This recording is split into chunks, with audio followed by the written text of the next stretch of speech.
그래서 저는 오늘 하이드레이션에 관해서 설명할 건데, 하이드레이션을 가기까지의 좀 빌드업 과정이 좀 더 많을 거고, 하이드레이션 자체는 많이 준비는 못했어요. 그냥 제가 알고 있는 개념 정도를 설명드리고, 아이리스가 아까 궁금해하셨던 것처럼 이게 왜 하이드레이션인지에 대한 설명도 좀 있을 예정입니다. 준비를 제가 좀 바쁘다 보니까 준비를 많이 못해서 막 전처럼 길게 하진 않을 것 같고, 제 발표 중에 가장 짧은 시간을 차지할 것 같습니다. 그래서 리액트 하이드레이션을 보기 전에 리액트가 왜 나왔는지부터 얘기를 해볼게요. 다 나와있지만 저희 리액트가 없는, jQuery도 없는 시절에는 CSS하고 HTML, JS 이렇게 세 가지를 조합해서 개발을 했어요. 여기에서 약간 문제점은 뭐였을까요? 세 개 다 알아야 돼. 근데 사실 리액트도 세 개 다 알아야 돼요. 문제는 뭐였을까요? 진짜 문제는 코드가 너무 복잡해지는 문제가 있었습니다. JS 이 시절과 이 jQuery 시절까지는 DOM이라고 하죠. DOM 뭐지? 다큐먼트 오브젝트 모델인가요? 그거를 직접 컨트롤하는 그런 기술들이에요. 그런 툴들이거든요. 여기는 이제 JS를 통해서 DOM에 직접 접근해서 작업을 하다 보니까 코드가 엄청 복잡해지는 거예요. 다큐멘트에다가 부르고 그게 DOM이고 거기다 또 수정하고 막 이렇게 해야 돼서 걔를 조금 더 간편화한 거죠. 살짝 추상화한 게 jQuery다. 그래서 jQuery는 되게 간단한 표현식으로 쉽게 접근해서 사용을 할 수 있어요. 그렇지만 DOM이 직접 변환된다는 거는 절대 바뀌지 않습니다. DOM은 직접 변환되는 건 바뀌지 않고, 그러면 이제 문제가 생기겠죠. DOM을 직접 바꾸면 성능에 문제가 생겨요. DOM이 트리잖아요. 트리를 가서 거기서 직접 바꿔버리면 다 바꿔야 되고 그런 이슈들이 생기거든요. 좀 만약에 내가 여기서 jQuery 사용하면서 요청을 30번을 썼어요. 그럼 30번이 바뀌는 거예요. 렌더가 30번 다시 되면서 30번 정도 연산이 일어나겠죠. 그런 이슈들이 있어서 그거를 좀 해결해보자 나왔던 게 리액트입니다. 리액트의 제일 중요한 개념 뭐죠? 찰리? 버추얼 돔이요. 맞습니다. 버추얼 돔이 제일 중요한 거예요. 버추얼 돔은 버추얼 돔이라는 거는 말 그대로 가상 DOM인데 이거는 실제 브라우저 렌더 관련된 그런 로직을 이제 도식화한 건데, 이거 관련해서는 이제 찰리의 발표 영상을 보시면 되고요. 여기 띄워주시나요? 찰리의 발표 영상을 보시면 되고, 그다음에 DOM은 그래서 이게 실제 브라우저 렌더링 과정인데, 여기서 좀 보시면 DOM이 이거죠. 그럼 저희는 아까 그 jQuery까지는 DOM을 직접 수정한다고 했어요. DOM을 직접 수정하면 여기서부터 다시 다 실행되는 거예요.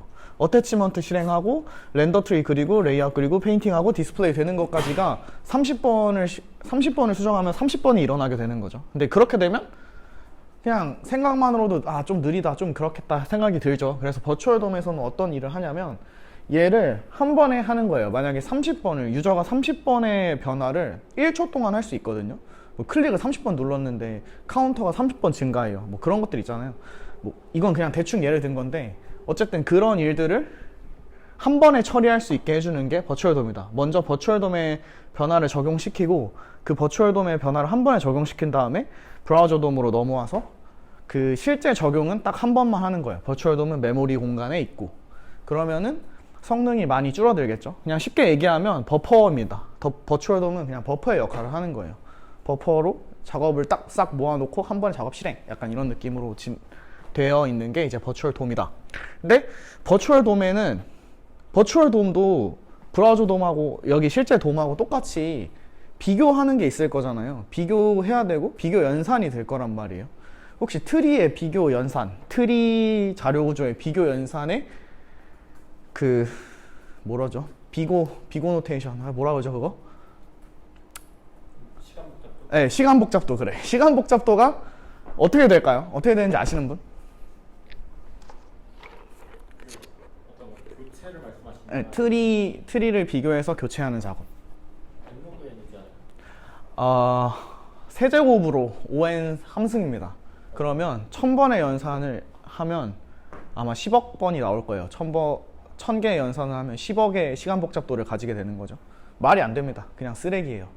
그래서 여기서는 알고리즘을 구현하는데 이제 그게 리액트에서 중요한 reconciliation이라는 재조정이라고 하거든요, 한국어로. 이 재조정 과정을 통해서 버추얼 돔을 비교하고 교체하는 작업을 진행해요. 근데 거기서는 휴리스틱하게 딱 두 가지를 전제로 깔고 진행합니다. 서로 다른 타입의 두 엘리먼트는 서로 다른 트리를 만들어낸다. 그리고 개발자가 키프랍을 통해 여러 렌더링 사이에서 어떤 자식 엘리먼트가 변경되지 않아야 할지 표시해 줄 수 있다. 이 두 가지의 조건을 충족시켰을 때 ON까지 떨어집니다. 그 리니어까지 떨어져요, 시간 복잡도가. 그래서 이 두 가지를 가지고 디핑 알고리즘을 만든 겁니다. 안에 내부적으로 어떻게 구현되어 있는지는 저도 정확히는 잘 몰라요. 하지만 이거는 이제 공식 문서에서 나온 정보들을 가지고 제가 좀 추려서 정리해서 얘기를 드리는 거고, 그래서 딱 이렇게 두 가지 전제를 그냥 깔아버리는 거예요. 그러면 시간 복잡도가 ON까지 줄어든다. 시간 복잡도라는 거는 뭐 ON 세제곱, 아까 제가 얘기했잖아요. 이거 잠깐 그냥 간단하게 설명드리면 n은 n번을 수행할 때 n만큼 걸린다는 얘기예요. 근데 뭐 ON 세제곱이라고 하면 n번을 수행하려면 n 세제곱의 시간이 걸린다는 거죠. 예를 들어 포문 같은 경우는 이중 포문이면 n 제곱이 돼요. n을 두 번 돌리니까. 네, 대충 그런 개념입니다. 시간 복잡도는 알고리즘에서 사용되는 그런 개념이고, 사실 프론트엔드 단에서는 크게 시간 복잡도를 생각할 일이 없어요. 저기 체리 같은 분들이 이제 시간 복잡도를 좀 많이 생각해서 개발하셔야 되고, 데이터 쪽은 아무래도 양이 많고 시간이 오래 걸리다 보니까. 근데 뭐 저희 같은 경우는 그런 게 없겠죠. 많이 없어요. 그렇다고 이게 중요하지 않다는 건 아니고 무조건 알고 있어야 되지만 생각보다 많이 그걸 사용할 일은 생기지 않는다. 그래서 재조정은 이렇게 두 가지의 전제를 깔고 비교하는 비교 알고리즘, 디핑 알고리즘을 사용한다 라고만 알고 계시면 됩니다. 자, 그래서 몇 가지를, 이것도 그냥 공식 문서에 있는 예제를 제가 가져왔어요. 이렇게 되면 엘리먼트가 달라졌죠. div에서 스판으로 바뀌었잖아요. 디비전에서 스판 태그로 바뀌었으니까 이렇게 될 경우 카운터는 그냥 다 새로 다시 다 그립니다. 그러면 비교 알고리즘이 밑에 것까지 비교해 볼 필요가 없는 거예요. 위에 거에서 그냥 끝났으니까 그냥 얘네만 끝. 그러면 얘는 다시 지우고 다시 그려가 되는 거죠. 그게 이제 엘리먼트 타입이 다른 경우. 여기는 엘리먼트 타입은 똑같은데 프로퍼티가 다른 경우죠. 클래스 네임이 달라요. 그러면 엘리먼트는 그대로 냅두고 클래스 네임만 변경합니다. 이게 디핑 알고리즘을 지금 제가 설명하고 있는 거예요. 재조정 과정이 어떻게 되는지. 그 다음에 이게 아까 자식 노드에서 키 프롭스가 없는 경우, 예를 들어 이렇게 될 경우에는 얘에서 이렇게 바뀌었을 때는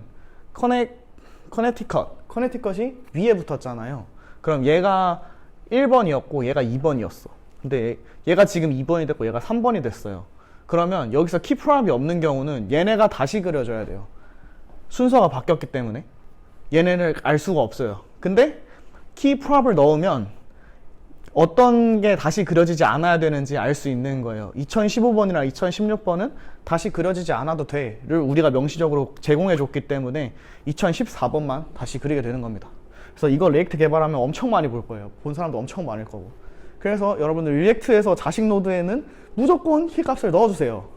포문이 돌릴 때든 얹을 때든. 왜냐면 다른 거 같은 경우는 아마 뭐 스타일드 컴포넌트나 이모션에서 자동적으로 키가 들어갈 거예요. 그냥 생성하는 경우에. 근데 포문을 돌리면 사실 걔는 키를 다 넣어주진 않거든요. 같은 클래스다 보니까.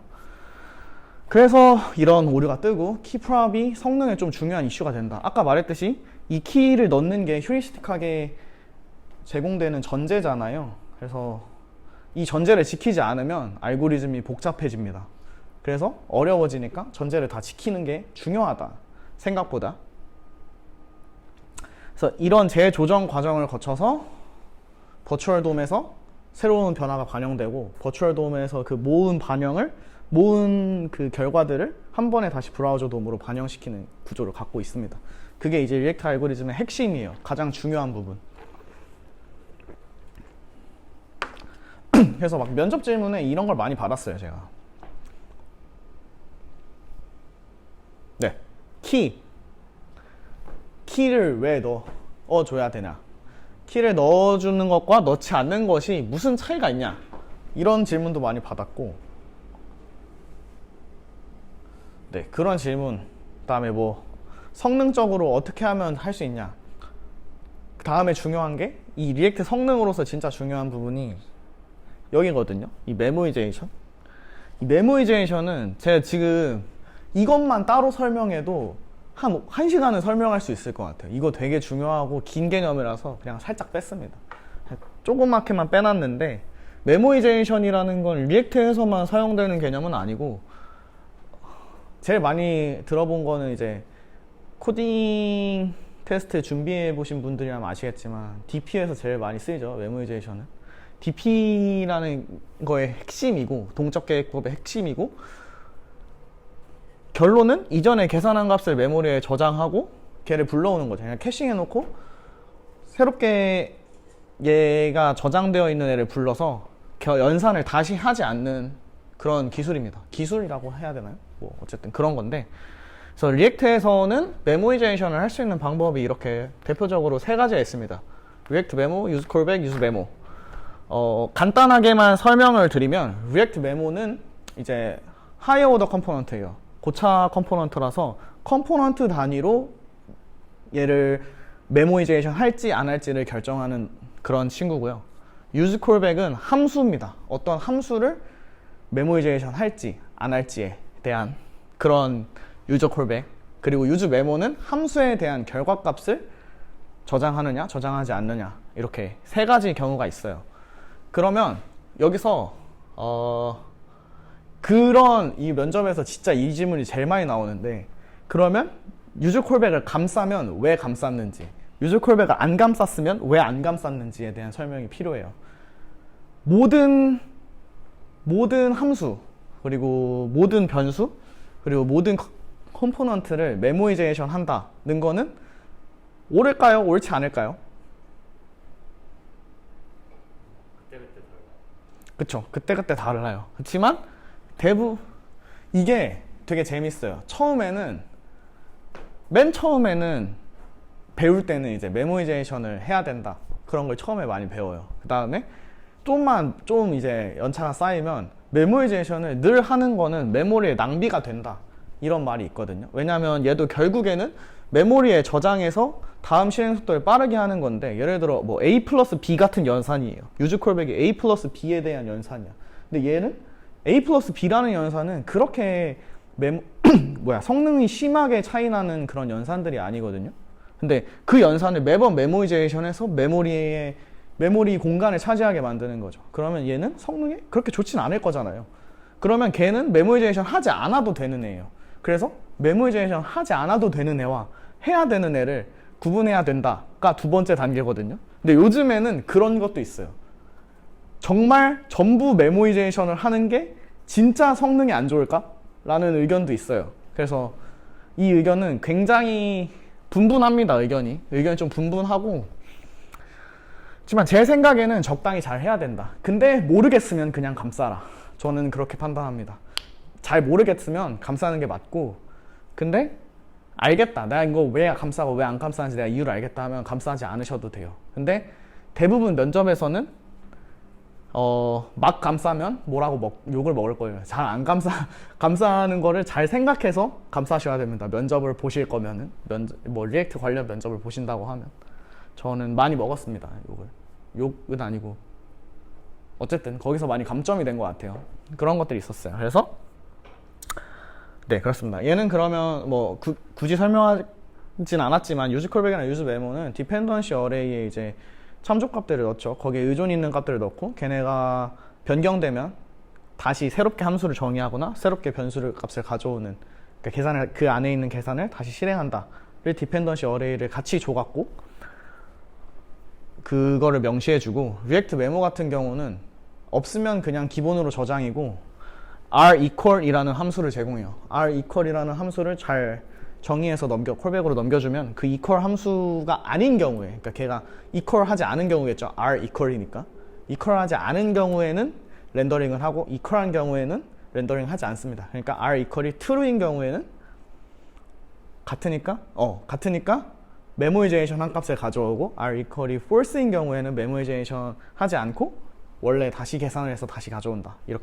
이런 말입니다. 그래서 얘네들은 결국에 이제 리렌더링에 관한 어떤 리렌더링을 어떻게 효율적으로 할 것인가에 대한 리액트 함수들이기 때문에 이거를 디버깅 하고 싶으시면 저도 옛날에도 아니고 저도 얼마 전까지도 그랬고 대부분의 사람들이 아마 뭐 유즈 이펙트 같은 걸로 콘솔 찍어서 얘가 렌더링이 되는지 안 되는지를 확인하실 거예요. 그런 경우도 되게 많을 거고.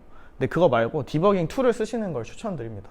그 뭐 이름은 정확히 기억이 안 나는데 끝나고 저한테 찾아오시면 제가 말씀드릴게요. 어쨌든 그 리액팅 툴을 쓰면은 리렌더링 되는 컴포넌트에 빨갛게 이렇게 쳐줘요.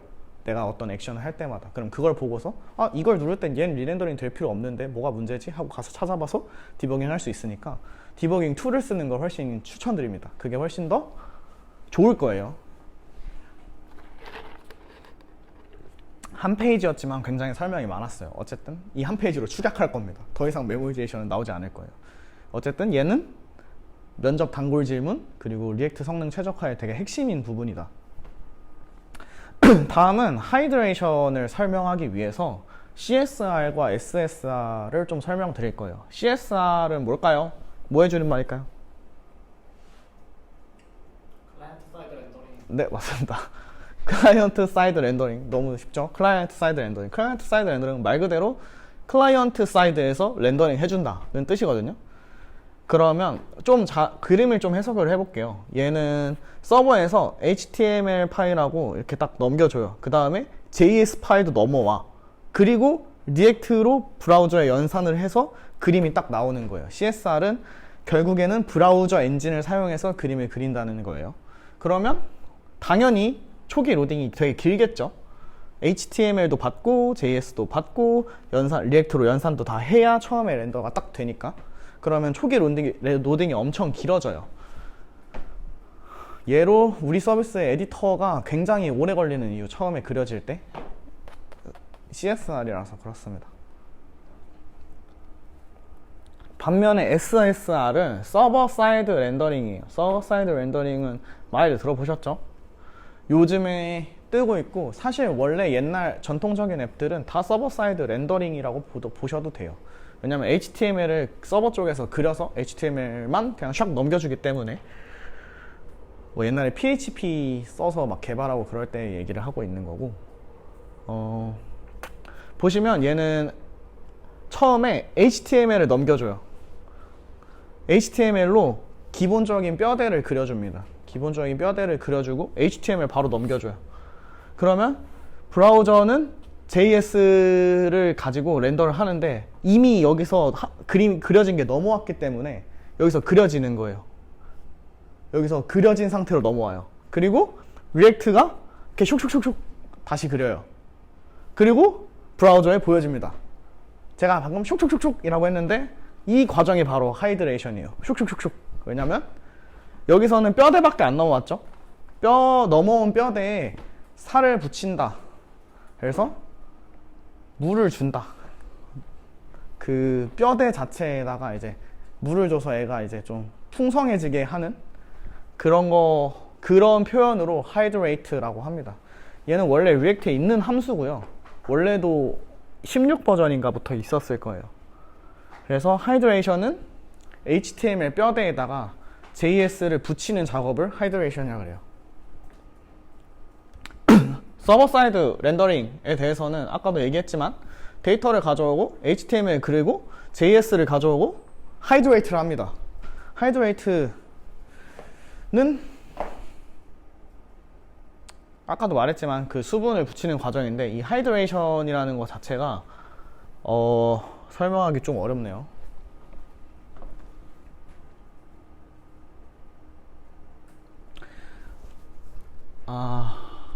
이걸 보고 설명을 드릴게요. 서버는 HTML을 주고 HTML이 도착했어요. 그 다음에 페인팅하기 시작하고 JS가 도착을 하죠. 그럼 JS에서 다시 하이드레이션 과정이 있어요. 이 과정이 하이드레이션 하고 페인팅을 다시 하는 겁니다. 근데 하이드레이션이라고 하면 JS 이게 다르잖아요. 서버 사이드랑 서버랑 클라이언트랑 상태가 다르기 때문에 이 하이드레이션 할 때 오류가 좀 발생할 수 있어요. 당장 생각했을 때는 그냥 돌리면 돌아가겠지라고 생각을 하겠지만 직접적으로 뭔가 컨피규레이션을 해주지 않으면 얘가 서버 사이드에서 넘겨준 정보랑 내가 알고 있는 리액트, 브라우저에서 알고 있는 정보가 다르기 때문에 오류가 나요. 서버 사이드에서는 뭐 이런 식으로 되어 있는 구조에 살을 붙여줘 라고 했는데 리액트에서는 야 근데 이거 잠깐 그 구조가 아닌 것 같은데? 라는 판단이 쓸 때가 있거든요. 그런 오류를 제일 많이 마주할 때가 사실 발표 자료 여기까지고 그런 오류를 제일 많이 마주할 때가 언제냐면 스타일과 상태 관리 부분입니다. 그래서 스타일은 페인팅 전에 이제 그 CSS 돔을 적용하는 과정이잖아요. 그 과정이 들어와서 다시 그려주기 때문에 그 스타일 관련한 어떤 컨피규레이션을 할 때는 서버 사이드인지 아닌지를 고려하는 것이 굉장히 중요해져요. 제가 말하면서도 제가 무슨 말 하는지 정확히 잘 모르겠는데 이 설명이 굉장히 어렵거든요. 스타일은 좀 어려우니까 상태 관리부터 얘기를 해볼게요. 상태 관리도 여기도 보이시죠? 하이드레 스토어하고 디하드레 스토어 한다.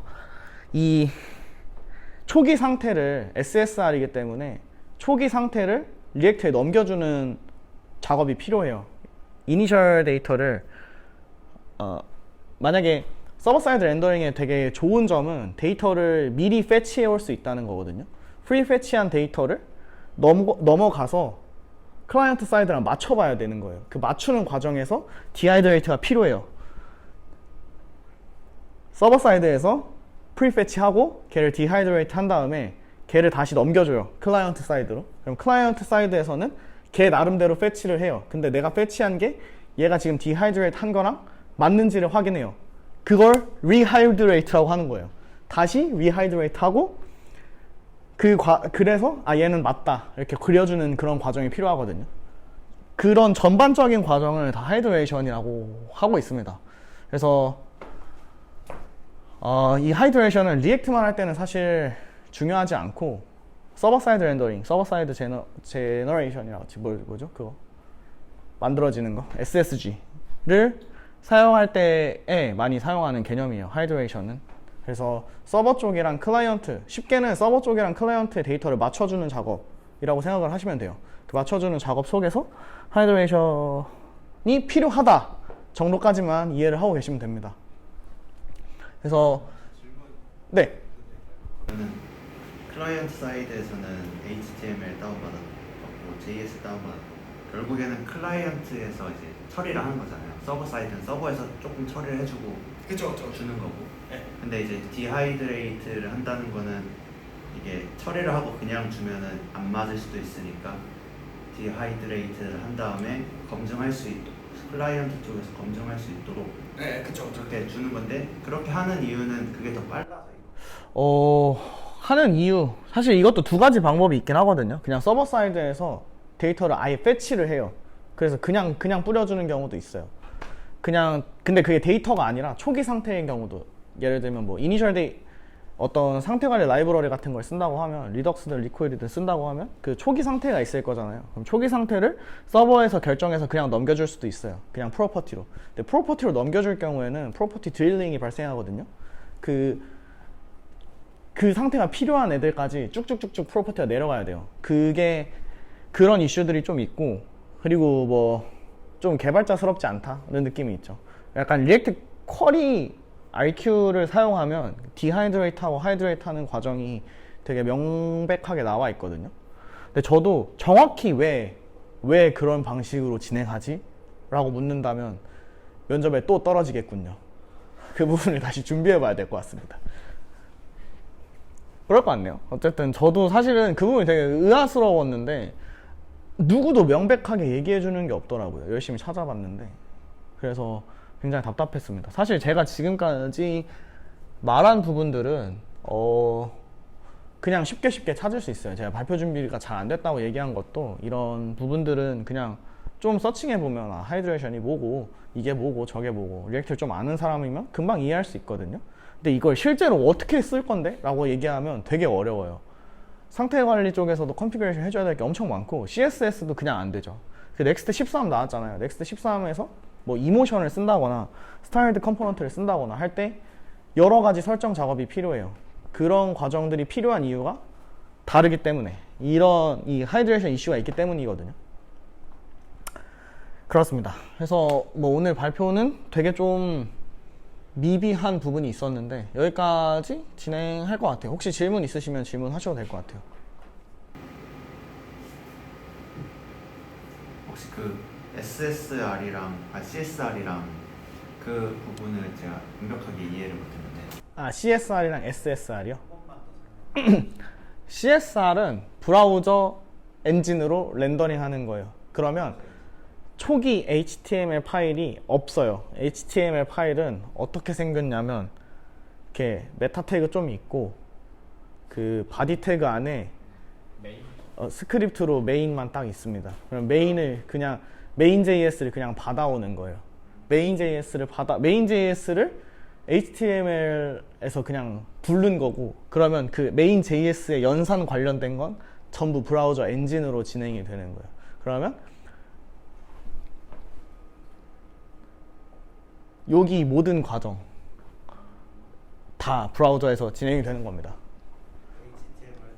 HTML을 다운을 받고 그 다음에 자바스크립트에 관련된 거를 다운을 받아서 네, 둘 다 똑같아요. 서버 사이드 렌더링이든 CSR이든 둘 다 두 거를 모두 다운 받아야 되거든요. JS도 다운 받고 HTML도 로드가 둘 다 로드가 돼야 되는데 SSR의 HTML은 어느 정도 뼈대가 작성되어 있는 형태로 넘어와요. 그리고 그 HTML도 우리가 어떻게 할 수 있어. 뭐랄까.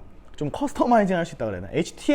HTML을 커스터마이징 하는 게 아니라 그 안에 어떤 데이터를 포함시키고 어떤 로직을 먼저 실행해서 넘겨줄지에 관한 것도 꽤 많이 컨트롤 할 수 있어요. 그러면 당연히 데이터 패칭은 서버를 쓰는 게 브라우저를 쓰는 것보다 빨라요. 브라우저 연산 속도가 서버 연산 속도보다 당연히 느립니다.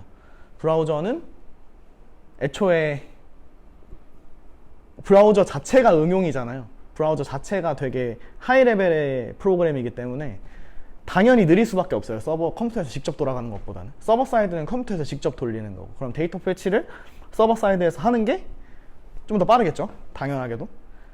근데 그거 외에도 제일 이점이 한 두 가지 정도가 있는데 HTML을 미리 그려서 넘어오기 때문에 CSR 같은 경우는 그냥 메인 여기에 자바스크립트가 들어가 이것만 알려주고 SSR 같은 경우는 이런 구조로 되어 있어 까지 알려줘요. 그러면 HTML로 넘어왔을 때 중요한 점은 이 초기에 보여지는 게 제일 빨라요. 얘는 JS가 다 들어오고 JS 연산이 끝나야 대충 이렇게 생겼어가 나오는데 SSR은 HTML만 받으면 대충 이렇게 생겼어. 근데 아직 인터랙션은 안 돼를 먼저 보여줄 수 있어요. 그래서 SSR이 성능적으로 좀 더 괜찮다라고 표현을 하는 겁니다. 근데 이쪽 문제도 있긴 해요. 얘가 지금 HTML 내려졌다고 해서 여기는 JS가 로드된 상태가 아니기 때문에 인터랙션이 안 돼요. 그런 오류는 아니고 그런 문제가 있어요. 그래서 이 인터랙션 속도를 어떻게 빠르게 할 수 있는가에 대한 논의도 막 이루어지고 있습니다. 그래서 사용자 입장에서는 뼈대가 먼저 보이니까 그쵸. 그쵸. 좀 더 빠르다고 느끼는 거죠. 그리고 두 번째는 사실 뭐가 제일 중요한지는 의견이 분분하긴 한데 SEO 상으로 SSR이 더 좋다. 서치 엔진 옵티마이제이션이 더 좋다. 왜냐면 HTML 파싱을 전통적으로 모든 서치 엔진들은 HTML을 파싱해서 얘가 더 중요한 정보네 하고 위로 띄워주는 그런 게 있거든요. 근데 사실 이것도 좀 달라요. 제가 알기로 구글 SEO는 JS 엔진도 갖고 있어요. 그래서 리액트든 넥스트든 비슷하게 아마 SEO는 그렇게 알고 있는데 틀리다면 댓글 남겨주세요. 그렇습니다. 어쨌든 네. 질문이 있습니다. 네. 말씀해주신 거를 들어보니까 SSR의 장점이 좀 많이 부각되는 좀 설명이었던 것 같아요. 네네. 그렇지만 CSR이 주류였던 시절도 분명히 있었는데 그러면 그때는 왜 제가 알기로는 SSR이 먼저 나왔고 그다음에 CSR이 나왔거든요. 그쵸. 근데 CSR은 그때는 왜 다시 주류가 되었던 걸까요? 정확히는 비교적 어떤 장점이 있는지. 뭔가 알고 물어보는 면접관 같은데 CSR은 인터랙션이 바로 돼요. 그래서 중간 로딩이 없어요. 예를 들어 페이지 라우팅을 생각을 해보면 CSR은 이게 CSR이 SPA는 아니에요. 그건 완전 다른 개념이거든요. 근데 대부분의 CSR은 SPA입니다. 싱글 페이지 어플리케이션이라고 하는데 사실은 페이지가 하나인 거예요. 리액트는 다 SPA예요. 사실 뭐 리액트 라우터 돔을 사용해서 막 뒤에 패스를 다 쓰고 이런 패스로 가면 이 페이지가 그려지겠지라고 생각하시겠지만 그거는 다 한 단계 추상화한 거고 걔는 어차피 싱글 페이지입니다. 그러니까 로딩 과정이 필요가 없어요. 로딩은 이미 다 되어 있는, 다 그려진 상태에서 데이터를 패치할 때만 로딩이 일어나고 이미 다 그려진 애들입니다. 그래서 눌러도 반응이 엄청 빠르겠죠. 그러면 인터랙션이 되게 빨라요. 여기서 뭘 눌렀을 때 바로바로 액션이 일어나는 것처럼 보이겠죠. 그러니까 만약에 5페이지짜리 그 그러니까 홈페이지를 리액트로 만들었다고 하면은 5페이지가 이미 다 로딩이 돼요. 그쵸. 아 진짜요? 네, 근데 이게 아마 뭐 제가 알기론 그런데 그렇지 않을 수도 있어요. 혹시 잘못된 정보라면 댓글을 남겨주시고 아마 근데 대부분 그렇게 생각하시면 돼요. 그냥 5페이지짜리만 5페이지는 다 그려져 있지만 우리가 눌렀을 때 그려지는 것처럼 보여지게 한다 라고 알고 계시면 됩니다. 근데 이제 넥스트 같은 SSR인 경우에는 이것도 이제 SSR이 또 다 멀티 페이지는 아닌데 아닌가? 맞나? 잘 모르겠어요. 어쨌든 그런데 그쪽은 이제 설명을 드리면 요청할 때 페이지를 내려주는 거예요. 그러면 거기는 실제 라우터인 거예요. 라우팅이 되어 있다고 생각하시면 돼요. 만약에 뭐 A/B다 그러면 A/B 페이지를 그때 넘겨주는 거예요. 그러면 그때 로딩이 다시 되겠죠. 그러면 두 가지 여기서 이제 트레이드 오프가 발생하죠. CSR 같은 경우에는 한 번 내려주면 앞으로는 다 편해. 대신에 한 번 내리는데 오래 걸려. 페이지가 그 사이트가 커질 경우에는. 근데 뭐 SSR 같은 경우에는 처음에 엄청 빨리 그려지겠죠. 맨 처음에 빨리 그려져. 근데 다른 거 누르면 또 로딩 해야 돼. 근데 그것도 빨리 그려져. 그러니까 코드 스플리팅 됐다고 생각하시면 돼요. 리액트에서도 코드 스플리팅을 해서 그렇게 할 수 있어요. 동적으로 페이지를 그릴 수 있는데 뭐 그런 것들이 있습니다. 그것도 다 이제 성능 최적화 방법 중에 하나고 네, 뭐 그렇습니다. 그래서 장단이 확실히 있으나 저는 간단한 애다. 얘가 웹사이트가 복잡하지 않고 간단한 웹사이트다 하면 저는 그냥 대강 다 리액트로 하는 편입니다. 리액트가 신경 쓸 것도 없고 개발하기도 빨라요. 편하고. 근데 얘가 좀 커지고 복잡하고 그럴 것 같아요. 대부분 다 그렇죠. 대부분의 서비스들은 복잡해질 거예요, 웹사이트. 그러면 넥스트로 하시면 됩니다. 이건 좀 논란이 생길 수 있는데 그냥 넥스트 쓰세요. SSR 여러 개 고민하시지 마시고 그냥 넥스트 쓰세요. 넥스트가 미래입니다. 그렇게 될 수밖에 없어요. 네. 그러면은 아까 그 서비스에서 그 문제가 됐다는 부분이 CSR을 쓰고 있어서 문제가 됐다는 부분이었잖아요. 그렇죠. 그게 근데 제가 알기로는 그 공유하기 페이지인가? 그게 한번 개선되면서 되게 로딩 속도가 빨라. 그건 조금 다른데 그 그거는 그건 처음부터 개발을 SSR로 했어요. 근데 그게 개선이 된 거는 엄청 빨라졌잖아요. 그건 이제 쿼리 쪽에서 개선이 있었기 때문에 인덱싱이 들어가서 빨라진 거거든요. 근데 그 부분은 네, 엄청 빨라졌죠. 그건 이제 제가 설명할 수도 없는 부분일 뿐더러 좀 더 어렵고 그렇게 생각하시면 돼요. 뭐 이건 이제 좀 첨언하는 거긴 한데 뭐 DB단의 계산이 조인을 너무 많이 해서 뭐 계산이 너무 복잡해. 그래서 너무 오래 걸려. 막 그런 얘기들 많이 하잖아요. 근데 연산은 서버에 가까워질수록, 그러니까 로우하게 갈수록 연산은 훨씬 빨라져요. 그러니까 조인 연산이 포문 반복문보다 훨씬 빠르거든요. 그렇기 때문에 엄청 많은 데이터를 조인해서 가져와도 큰 문제가 큰 문제가 될 수도 있어요. 그건 이제 잘 인덱싱을 잘 활용해서 쓰시지만 어쨌든 그렇게 되는 거예요. 그러면 DB 연산이 제일 빨라요. 결국에는 서버에서 열어놓은 그 서버 연산보다 DB 연산이 빠르고 이 프론트 연산보다 서버 연산이 빠르고 그래서 프론트엔드 성능 최적화가 중요해요. 여기서는 시간이 기하급수적으로 줄거든요. 예를 들어 프론트에서 10초 걸리는 걸 1초로 줄이는 거랑 그 성능 그런 말로 성능 최적화를 하잖아요. 근데 DB는 10초 걸리는 걸 1초로 줄이는 게 아니라 약간 1초 걸리는 걸 0.1초로 줄이는 아니 그건 똑같이 10배잖아. 그게 아니라 어쨌든 그런 느낌이에요. 그 굉장히 마이크로한 단위예요. DB 쪽에서 성능 개선은. 그래서 실제 사용자한테 완전 세게 다가올 수 있는 성능 개선은 프론트에서 성능 개선이 많이 일어나죠. 근데 이제 아까 인덱싱을 수정해서 그 프로젝트가 잘 보여졌다는 거는 그만큼 이제 저희가 막 개발하고 있다는 얘기 중에 뭐 반증이 될 수도 있는데 그래도 저희도 계속 발전하고 있으니까. 혹시 그거는 비교 안 되나요? 유저 입장에서 그 프로젝트 만들기? 내 프로젝트 만들기? 네. 그거 하면은 그것도 뭔가 네, 오래 걸리죠. 그게 이제 CSR에서 생긴 문제인데 그 부분은 이제 블록에이터 뜨는데 오래 걸린다는 얘기죠. 근데 그거는 이제 CSR로 개발이 되어 있는 앱고 걔를 제가 수정할 수가 없어요. 일단 서드 파티 앱을 가져와서 쓴 거고 그 앱 자체가 걔가 자체가 애초에 개 무거워요. 애초에 말도 안 되게 크고 번들 자체가.